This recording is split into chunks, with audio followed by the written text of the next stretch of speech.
नमस्कार किसान साथियों, मेरे YouTube चैनल कृषि जगत में आप सभी का स्वागत है। तो आज हम बात करेंगे गेहूं के अंदर कौन कौन से रोग लगते हैं और उनकी पहचान कैसे की जाती है। हमारे बहुत सारे किसान जो पढ़े लिखे नहीं हैं, अनपढ़ हैं और उनको पहचान नहीं होती कि गेहूं के अंदर कौन सा रोग लग गया है और उसकी पहचान नहीं कर पाते हैं और दुकानदार के पास जाते हैं तो वो अनचाही दवाइयाँ, स्प्रे या माइक्रोन्यूट्रेंट देकर भेज देते हैं और जिससे किसान की आर्थिक हानि होती है।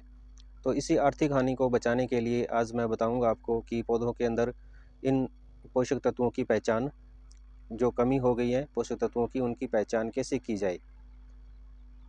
तो इससे पहले मेरे YouTube चैनल को सब्सक्राइब नहीं किया है तो सब्सक्राइब ज़रूर कर लें और बेल आइकन को दबाएं, जिससे मेरे हर वीडियो का नोटिफिकेशन आप तक पहुंच सके और आप तक मेरी द्वारा दी गई जानकारी आप सही से आप जानकारी मिले।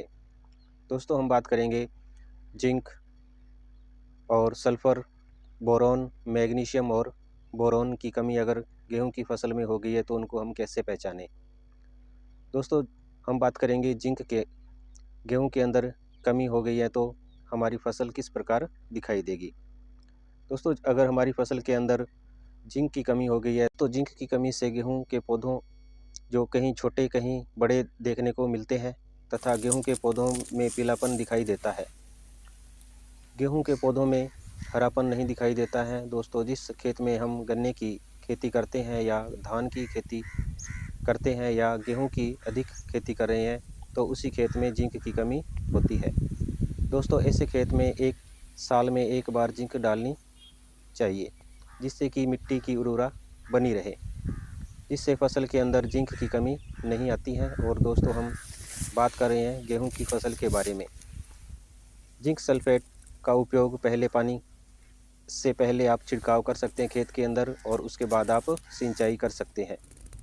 और जिंक सल्फेट हमें कितनी मात्रा में लेनी है। जिंक सल्फेट बाज़ार में देखो कई प्रकार की आ रही है। जिंक सल्फेट 21% और 33% और कुछ कंपनियां तो लगभग 65% तक भी उत्पाद कर रही है। और हम बात करेंगे कि हमें 21% या 33% जिंक लेनी है। तो गेहूं की फसल में इसका क्या काम होता है, जिसकी कमी से हमारी गेहूं की फसल एक अलग प्रकार की नज़र आने लगती है और हल्का पीला रंग दिखाई देता है और क्लोरोफिल की मात्रा कम हो जाती है। इसी प्रकार हमारा एक सल्फ़र है। ये दोस्तों 3 प्रकार से काम करता है। नंबर 1 तो फंगिसाइड की तरह काम करता है और दूसरा है ये खाद के रूप में काम करता है और तीसरा ये कीटनाशक के रूप में भी काम करता है। दोस्तों, ये फंगिसाइड तो होता ही है और इसके जो हमारी फसल पर बहुत अच्छा कार्य करता है और इससे कल्ले भी शानदार देखने को मिलते हैं। इसमें आप 21% जो जिंक है वो आप लगभग 1 बीघे के अंदर 8 किलो डाल सकते हैं और 33% है जो वो लगभग 4 किलो के आसपास आप प्रति एकड़ के हिसाब से डाल सकते हैं।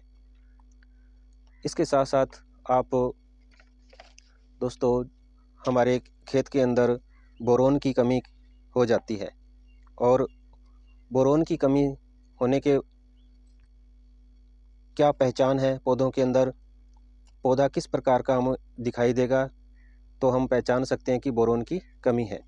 तो दोस्तों, आप गेहूं के खेत में जाओगे तो आपको कुछ इस प्रकार के पत्ते दिखाई देंगे। दोस्तों, इस प्रकार के पत्ते दिखाई देंगे, ये आपको स्क्रीन पे दिखाई दे रहे हैं। पत्ते बीच में से सिकुड़े हुए हैं और इकट्ठे हुए हुए हैं। दोस्तों, ये देखें, इस प्रकार के आपको पत्ते दिखाई देंगे, जिससे आप पहचान सकते हो कि इस गेहूं की पत्तियों के अंदर बोरोन की कमी हो गई है। तो आप चिलेटेड बोरोन ले सकते हो और इसका छिड़काव कर सकते हैं, जिससे ये पत्तियां ठीक हो जाएगी और आपके निकलने वाली बलियां भी स्वस्थ होगी और पूर्ण रूप से ये प्रकाश संश्लेषण भी के द्वारा अपना भोजन बना पाएगा और बलियों को प्रकाश संश्लेषण के द्वारा अपना भोजन प्रदान करेगा, जिससे बलियां क्या है, लंबी और स्वच्छ, और उसके अंदर दानों की संख्या भी बढ़ेगी और इन पत्तियों के अंदर क्लोरोफिल भी आएगा, जिससे हमारा उत्पादन में भी वृद्धि होगी दोस्तों। इसके बाद हम बात करेंगे मैग्नीज की कमी के कारण। दोस्तों, हमारे गेहूं की फसल में कुछ मैग्नीज की कमी हो जाती है और उसे भी हम पहचान नहीं पाते। दोस्तों, अगर हमारे खेत में मैग्नीज की कमी हो गई है तो हमारा जो झंडा पत्ता है वो कुछ इस प्रकार दिखाई देगा, जिसमें पूर्ण रूप से गोल बना हुआ दिखाई देगा इस प्रकार, और ऊपर से बिल्कुल तीखा दिखाई देगा। दोस्तों, आप थोड़ा सा स्क्रीन पे देख सकते हो इस प्रकार का, और जो इसके अंदर निकलने वाली जो बल्ली है वो भी क्या है, मुड़ी हुई होगी और पूर्ण रूप से नहीं निकल पाएगी, जिससे हम अनुमान लगा सकते हैं कि पौधे के अंदर मैग्नीज की कमी हो गई है। तो हम इसके अंदर मैग्नीज का छिड़काव कर सकते हैं। उसके बाद हम बात करेंगे मैग्नीशियम की कमी हो गई है। तो मैग्नीशियम की कमी पौधे के अंदर किस प्रकार पहचान पाएंगे अपने, देखो इसके अंदर कुछ आपको पौधे के अंदर धारियां दिखाई देगी, पौधों के अंदर कुछ धारियां दिखाई देगी पीले रंग की। तो इसमें दोस्तों पौधे के जो फ्लैग लीफ हैं वो क्या है, पीछे से हरा दिखाई देगा और आगे से बिल्कुल पत्ता क्या है, पीला हो जाएगा। कहने का मतलब धीरे धीरे यह पीला होकर ख़त्म हो जाएगा। इससे हम अनुमान लगा सकते हैं कि हमारे पौधे के अंदर मैग्नीशियम की कमी हो गई है। इसकी भरपाई करने के लिए हम मैग्नीशियम सल्फेट का छिड़काव कर सकते हैं और हमारी फसल को हरा भरा बना सकते हैं। दोस्तों, इस प्रकार आप आपकी गेहूं की खेती में पहचान कर सकते हैं कि हमारे खेती के अंदर कौन से रोग हैं, और उचित समय पर आप इसका नियंत्रण भी कर सकते हैं और अपना पैसा भी बचा सकते हैं।